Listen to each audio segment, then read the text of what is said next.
En la parábola que vamos a escuchar en el Santo Evangelio, Jesús nos enseña que la riqueza no es un mal en sí misma, pero debe desviarnos del camino hacia el reino de Dios.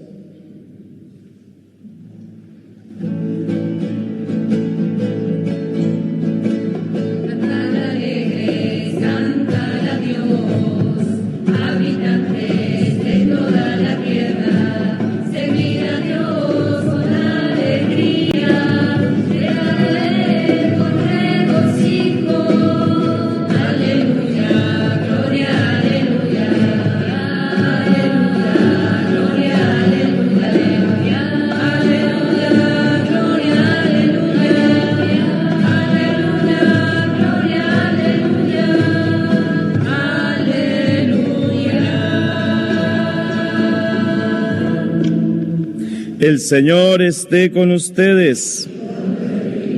Evangelio de nuestro Señor Jesucristo según San Lucas.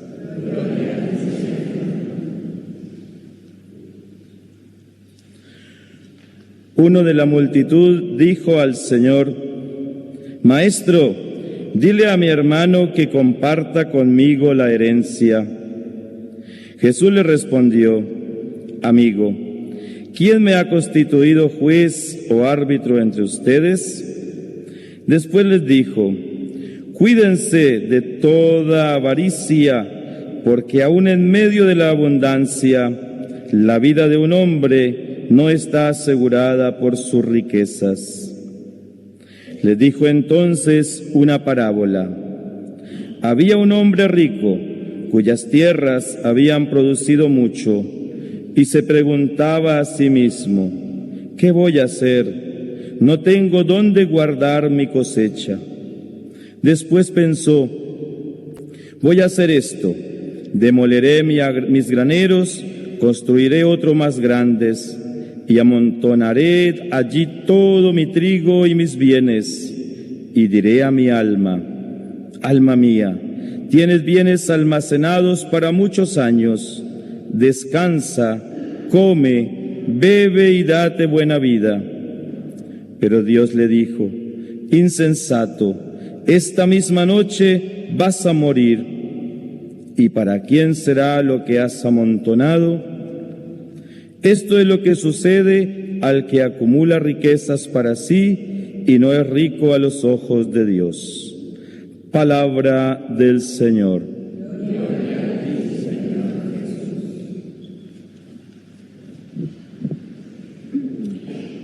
San Agustín, en su sermón, dirá: a los israelitas se les dio maná en el desierto, como a nosotros la dulzura de las Escrituras, para mantenernos animosos en el desierto de la vida humana. Escuchemos la reflexión de nuestro pastor. En la primera lectura, este personaje Coelet, que era diríamos un sabio desengañado, alguien que se pregunta en el fondo qué sentido tiene la vida ante la realidad de la muerte, ante la caducidad de las cosas, ¿no?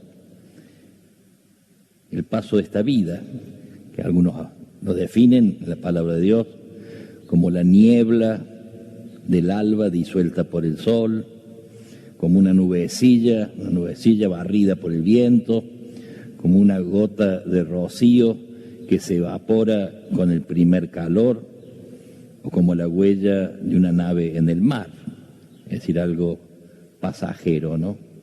Y el autor, ante la proximidad de la muerte, hace un balance. Todo pasa y nada queda. Que no se trata de un nihilismo ni un pesimismo escéptico, no se trata de detener el tiempo, el paso del tiempo, sino de relativizar. Todo pasa y nada queda, y habría que agregar excepto, es decir, cada uno tendrá que ver excepto, y ese excepto es el amor dado y el amor recibido. Todo pasa. Lo que no pasa es el amor que hemos dado y el amor que hemos recibido, y sobre eso se nos va a juzgar. El balance no es cuánto acumulaste, sino qué has hecho de tu vida, en qué la has empleado, qué orientación le has dado, No se trata de un balance de cifras de beneficios, sino de cifras de ser, de amor fiel, de fraternidad, de don, de alegría. Nunca, decía el Papa Francisco, nunca he visto un camión de mudanza en la cola de un entierro, ¿sí? Es decir, nos vamos como vinimos, desnudos y sin nada. Y el Evangelio, fíjense, no condena cómo consiguió la riqueza este hombre, sino que condena su actitud de vida, el proyecto egoísta, hedonista de la vida. Acomódate, come, bebé, date buena vida, ¿no? Lo que llamamos la codicia, el tener más que los demás, sea en posesiones, en privilegios, en deseo de dominar, el deseo de la riqueza del avaro, que nunca se sacia, el deseo desmesurado de acumular bienes materiales, en fin, siempre todo esto tiene su raíz en el miedo a la inseguridad. Se dice que todo miedo en el fondo es miedo a la muerte. La vida está herida de muerte. Nacemos y ya se nos pegó la muerte. Son las poquitas certezas que manejamos, ¿no? Puedo negarla la muerte, puedo intentar huir de la muerte, pero antes o después tendré que enfrentarla. San Ignacio, que estamos celebrando aquí al santo en esta parroquia, para elegir la vida, para las opciones de vida, él decía que nos paremos de frente a la muerte, como quisiéramos terminar nuestra vida. Así como quisiéramos terminar es lo que tenemos que vivir en el presente. Hay que imaginarse, no terroríficamente, imaginarse tu muerte, cómo quisieras que te despidan, qué quisieran que digan de vos. Eso que uno piensa en la hora de la muerte es lo que hay que intentar vivir, ¿no?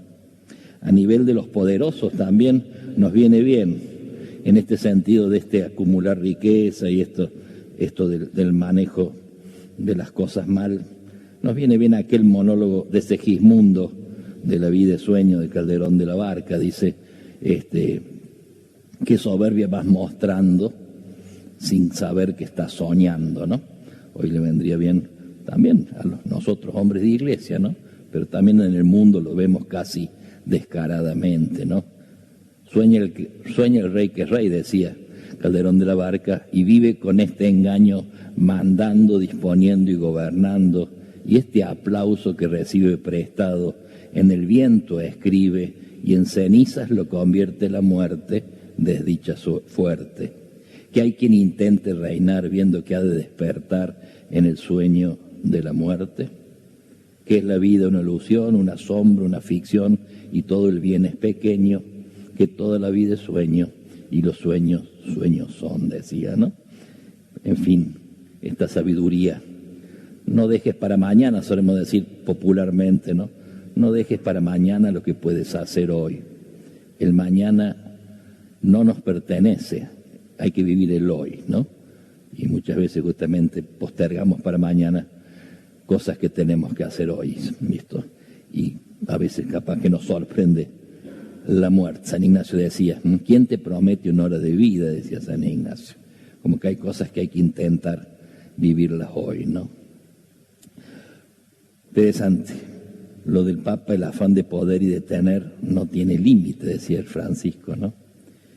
Y una de las causas de esta situación se encuentra en la relación que hemos establecido con el dinero, ya que aceptamos pacíficamente su predominio sobre nosotros y sobre nuestra sociedad. La crisis financiera que atravesamos nos hace olvidar que en su origen hay una profunda crisis antropológica, la negación de la primacía del ser humano. Hemos creado nuevos ídolos. La adoración del antiguo becerro de oro ha encontrado una versión nueva y despiadada en el fetichismo del dinero y en la dictadura de la economía sin rostros y sin un objetivo verdaderamente humano.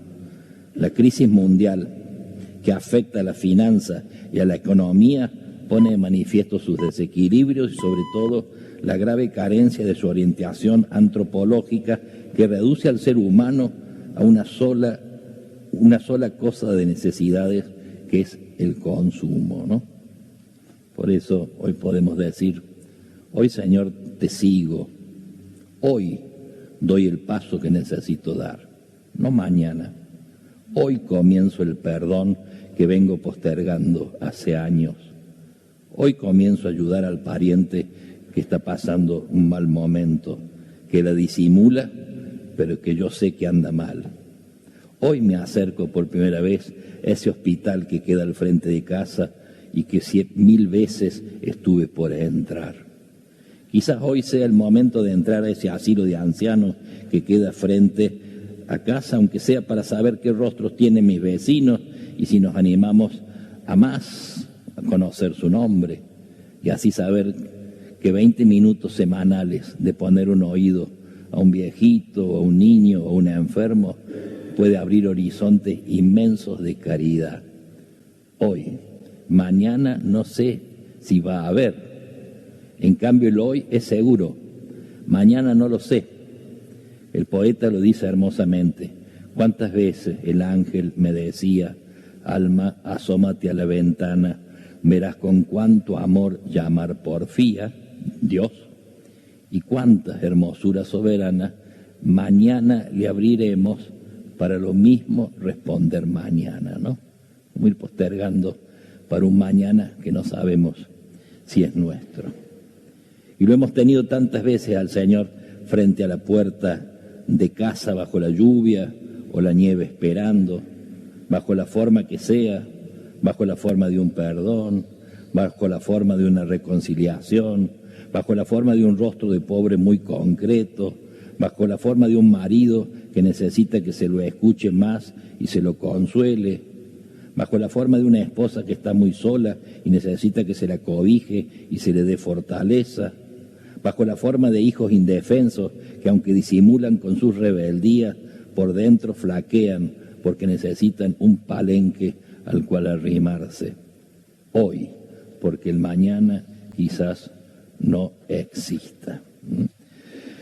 Podamos nosotros pedir esta gracia. Me acordaba una anécdota para entender esto de que no sabemos si hay un mañana. Allá en Ecuador, en Quito, un monasterio de San Diego. La ciudad de Quito está llena de subidas y bajadas, de montañitas. El monasterio San Diego, cuando uno hace la visita guiada, el monje, el fraile que nos guiaba en la sacristía, interesante porque en el mueble de la sacristía había un Cristo crucificado, ¿tá?, que tenía su hombro izquierdo muy gastado, ¿no? Uno pensaría que era por el gasto de la cruz, ¿no? Pero en realidad el monje explicaba lo siguiente, porque en esa sacristía, arriba del Cristo crucificado, estaba la ventanita de la sacristía, una ventanita más bien chiquita, alta, no quedaba a la altura, sino allá arriba. Y entonces contaba la leyenda del padre Almeida, una leyenda, las leyendas siempre tienen parte de verdad, parte de... Entonces explicaba que era el Cristo del padre Almeida, le llamaba la leyenda, y explicaba por qué tenía el hombro gastado. Parece que el fraile, digamos, no era muy prolijo en su vida, y entonces a la noche se escapaba por esa ventanita a hacer de las suyas. Pero para llegar a la ventana se valía del hombro del Cristo, se subía a la mesa, la otra patita la ponía sobre el hombro del Cristo y de ahí podía llegar a la ventana. Y la leyenda dice que una noche de esas, cuando hizo pie y se trepó a la ventana, el Cristo le dijo, ¿hasta cuándo, padre Almeida? Y él le contestó, hasta la vuelta, señor, le dijo, ¿no?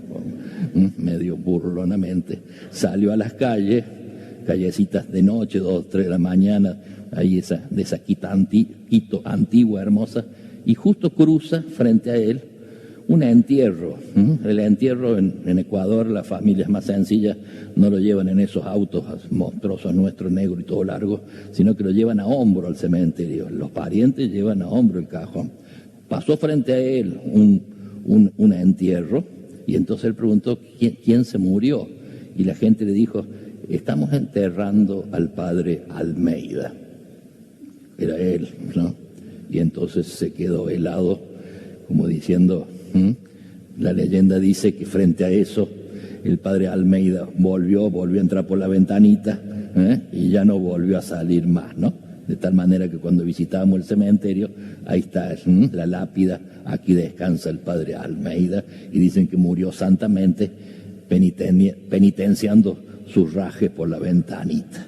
Pero la enseñanza es esto, ¿no? Hasta la vuelta, quién sabe si hay vuelta, esa es la enseñanza, quién sabe si hay vuelta, eso es lo que le quedó trabajando en el corazón al padre Almeida. Pedimos nosotros también esta gracia, ¿no? Pensemos el gesto, en fin, aquello que el Señor nos está pidiendo hoy, ¿no? Hoy es el día propicio, hoy es el día de tu salvación, y pidamos la gracia sobre todo de ir venciendo nuestras vanidades. San Ignacio dice que uno comienza con la vanidad, se sigue con el orgullo, del orgullo a la soberbia, y de la soberbia abrimos la puerta a todos los pecados, decía San Ignacio, ¿no? Entonces comenzar por nuestras vanidades, por las veces que nos creemos más que los otros, las veces que nos ponemos por encima de nuestros hermanos, ¿no? Pidamos esa gracia con mucha humildad. Que así sea.